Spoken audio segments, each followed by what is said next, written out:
ஸ்ரீ சங்கராடி நேயர்களுக்கு நமஸ்காரம். இந்த இனிய காலை பொழுதிலே உங்கள் அனைவரையும் சுபதினம் நிகழ்ச்சியில் சந்திப்பதில் மிக்க மகிழ்ச்சி. இன்று 2/2/2025 இந்த நாள் எப்படிங்கிறத பார்க்கலாம் வாங்கோ. இன்றைய தினம் குரோதி வருடம் தை மாதம் 20ஆம் தேதி ஞாயிற்றுக்கிழமை. திதி பார்த்தோம்னா வளர்பிறை சதுர்த்தி திதி பகல் 9 மணி 14 நிமிஷம் வரைக்கும் இருக்கு. அதனைத் தொடர்ந்து வளர்பிறை பஞ்சமி திதியானது வந்து விடுகிறது. இன்னைக்கு நட்சத்திரம் பார்த்தோம்னா உத்திரட்டாதி நட்சத்திரம் இரவு 12 மணி 50 நிமிஷம் வரைக்கும் இருக்கு. அதனைத் தொடர்ந்து ரேவதி நட்சத்திரமானது வந்து விடுகிறது. இந்த நாள் முழுவதுமே ஒரு அமிர்த யோகம் கூடிய நன்னாளாகவே அமைந்திருக்கிறது. இதுபோக பஞ்சாங்கத்திலே வரக்கூடிய யோகம் அப்படின்னு சொல்லி பார்த்தோம்னா இன்னைக்கு சிவம் அப்படிங்கிற ஒரு நாம யோகம் காலை 9 மணி 11 நிமிஷம் வரைக்கும் இருக்கு. அதனைத் தொடர்ந்து சித்தம் அப்படிங்கிற ஒரு நாம யோகமானது வந்து விடுகிறது. கரணம் பார்த்தோம்னா பத்ரை அப்படிங்கிற ஒரு கரணம் காலை 9 மணி 14 நிமிடம் வரையில் இருக்கிறது. அதனைத் தொடர்ந்து பவம் என்கின்ற கரணமானது வந்து விடுகிறது. இந்த நாளானது ஒரு மேல் நோக்கு நாளாக அமைந்திருக்கிறது. இன்னைக்கு என்ன ஸ்பெஷல் அப்படின்னு சொல்லி பார்த்தோம்னா இன்றைய தினம் பஞ்சாங்கத்திலே வர சதுர்த்தி அப்படிங்கிற மாதிரி கொடுத்திருப்பா. அதனை விரிவாக்கம் செஞ்சு பார்த்தோம்னா வரகுந்த சதுர்த்தி என்று பெயர். சதுர்த்தி விரதம் அப்படிங்கிறத கொடுத்திருக்கா. இது போக இந்த நாளானது ஒரு வசந்த பஞ்சமி நாளாக பார்க்கப்படுகிறது. இந்த வசந்த பஞ்சமி நாளிலே எந்த ஒரு விஷயத்தை செய்தாலும் அது நன்றாக வளர்ச்சி பெறும் அப்படிங்கிற மாதிரி சொல்றார். ஆக இந்த நாளினை எல்லோரும் பயன்படுத்தி கொள்ள வேண்டியது. இது போக இன்றைய தினம் மார்க்கண்டேய ஜெயந்தி அப்படிங்கிறதையும் பஞ்சாங்கத்துல கொடுத்திருப்பா. இந்த நாளானது ஒரு வளர்பிறை சுபமுகூர்த்த நாளாக அமைந்திருக்கிறது. சென்னையை பொறுத்தவரை இன்றைய தினத்தினுடைய சூரிய உதயம் என்பது காலை 6 மணி 38 நிமிடத்திற்கும் சூரிய அஸ்தமனம் என்பது மாலை 6 மணி 6 நிமிடத்திற்கும் சந்திர உதயம் என்பது காலை 9 மணி 23 நிமிடத்திற்கும் சந்திர அஸ்தமனம் என்பது இரவு 9 மணி 53 நிமிடத்திற்கும் சம்பவிக்கிறது. பிரம்ம முகூர்த்தம் பார்த்தோம்னா நாளைய தினம் அதிகாலை 4 மணி 58 நிமிடம் முதல் காலை 6 மணி 38 நிமிடம் வரையில் நீடித்திருக்கிறது. சென்னையை பொறுத்தவரை இன்றைய தினத்துடைய ராகு காலம் என்பது மாலை 4 மணி 40 நிமிடம் முதல் 6 மணி 6 நிமிடம் வரையிலும், யமகண்டம் என்பது மதியம் 12 மணி 22 நிமிடம் முதல் 1 மணி 48 நிமிடம் வரையிலும், குளிகை காலம் என்பது மதியம் 3 மணி 14 நிமிடம் முதல் மாலை 4 மணி 40 நிமிடம் வரையிலும் சம்பவிக்கிறது. தினாந்தம் பார்த்தோம்னா இன்றைய தினம் இரவு 1 மணி 56 நிமிஷத்துக்கு கொடுத்திருக்கா. சூலம் பார்த்தோம்னா இன்றைக்கு மேற்கே சூலம் பகல் 11 மணி 13 நிமிடம் வரையில் அந்த சூல தோஷம் என்பது உண்டு.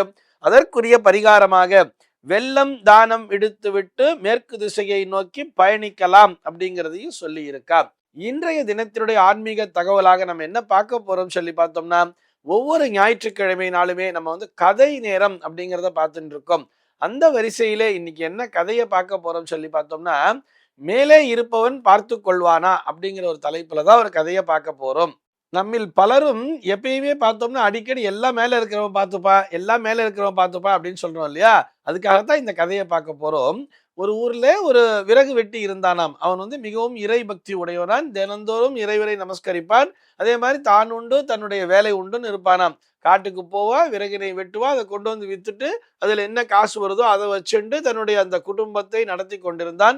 அவனும் தன்னுடைய பசியினை போக்கி கொண்டிருந்தானாம். அப்படி ஒரு நாள் அவன் காட்டுல விறகு வெட்டுறதுக்காக போறான். கொஞ்சம் உள்ள போயிடுறான், நடு காட்டுக்கு போயிடுறான். அங்க போய் பார்க்கும் பொழுது அங்க ஒரு நரியை பார்க்கிறான். அந்த நரியானது தன்னுடைய முன்னங்கால்கள் இரண்டையும் இழந்திருக்கிறது.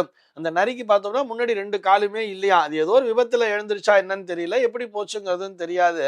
இவன் ஏதோ சத்தம் கேட்குதுன்னு சொல்லிட்டு சரசரன்னு அப்படியே அந்த மரத்து மேல ஏறி உட்கார்ந்துட்டு என்ன நடக்குதுன்னு பாக்குறான். அப்ப அந்த நரியானது புலம்பிக் கொண்டே இருந்ததாம். என்ன கடவுளே இல்ல, எனக்கு இந்த மாதிரி காலை எல்லாம் எடுத்துட்டு என்னுடைய காலும் போயிடுச்சு, நான் எப்படி சாப்பிட்றதுன்னு தெரியல, பசியோட கிடக்கிறேன் அப்படின்னு சொல்லி கடவுளை திட்டிக் கொண்டே இருந்ததாம். இவனுக்கு அது ஏதோ புலம்புற மாதிரி இவனுடைய காதுகளில் கேட்டுக்கொண்டிருக்கிறது.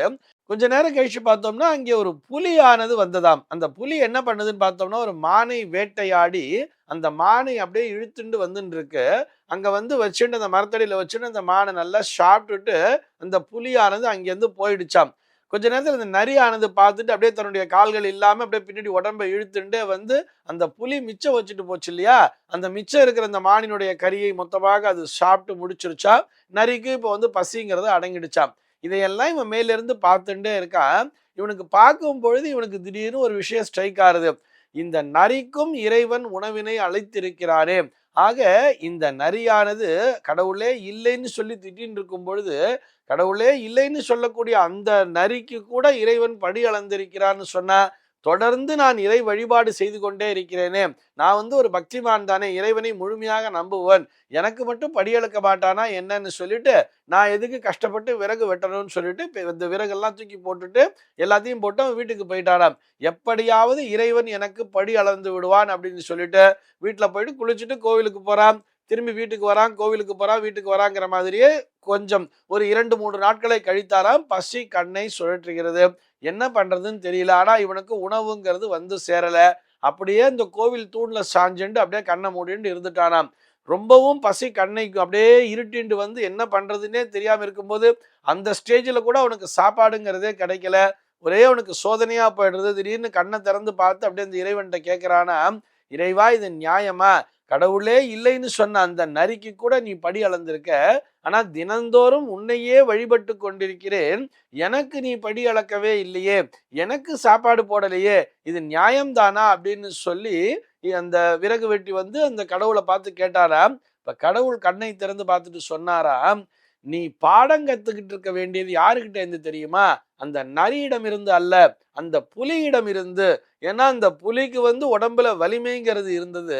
அந்த புலியானது சுயமாக வேட்டையாடி தானும் உண்டு விட்டு மிச்சத்தை அந்த முடியாத அந்த நரிக்கு வச்சுட்டு போயிடுச்சுல்ல, அதுகிட்ட இருந்து தானே நீ பாடத்தை கத்துட்டு இருக்கணும். அதனை விடுத்து உனக்கு என்னவோ கை கால்லாம் நல்லா இருக்கு, எல்லாம் மேல இருக்கிறவன் பார்த்துப்பா, தனக்கு படி அளப்பான்னு சொல்லிட்டு நீ பாட்டியும் வேலைக்கே போகாம எந்த வேலையும் செய்யாமல் சும்மா உட்கார்ந்திருந்தா சாப்பாடுங்கிறது எப்படிப்பா வரும் அப்படின்னு சொல்லி இறைவன் கேட்டாராம். ஆக நமக்கு உடலிலே இந்த வலிமையை தந்திருக்கிறார் என்று சொன்னால் அதுவும் இறை அருள்தான் என்பதை புரிந்து கொள்ள வேண்டும். அந்த உடல் வலிமையின் காரணமாக நாமும் சம்பாதித்து உணவறிந்து விட்டு இயலாதவர்களுக்கும் கொடுக்க வேண்டும் என்பதுதான் இந்த கதையின் மூலமாக நாம் தெரிந்து கொள்ளக்கூடிய விஷயம். எல்லாம் மேல இருக்கிறவன் பார்த்துப்பான்னு சொல்லிட்டு சும்மா உட்கார்ந்துட்டு இருந்தோம்னா எதுவுமே நடக்காது என்பதுதான் நிஜம். இந்த தகவலோடு இன்றைய தினம் நான் உங்களிடமிருந்து விடைபெற்றுக் கொள்கிறேன். மீண்டும் உங்கள் அனைவரையும் நாளைய தினம் ஒரு சுவாரஸ்யமான தகவலோடு சந்திக்கிறேன். எம்பெருமானினுடைய திருவருளினாலே இந்த நாள் உங்கள் அனைவருக்கும் சுப தினமாக அமைவதற்கு வாழ்த்துக்கள்.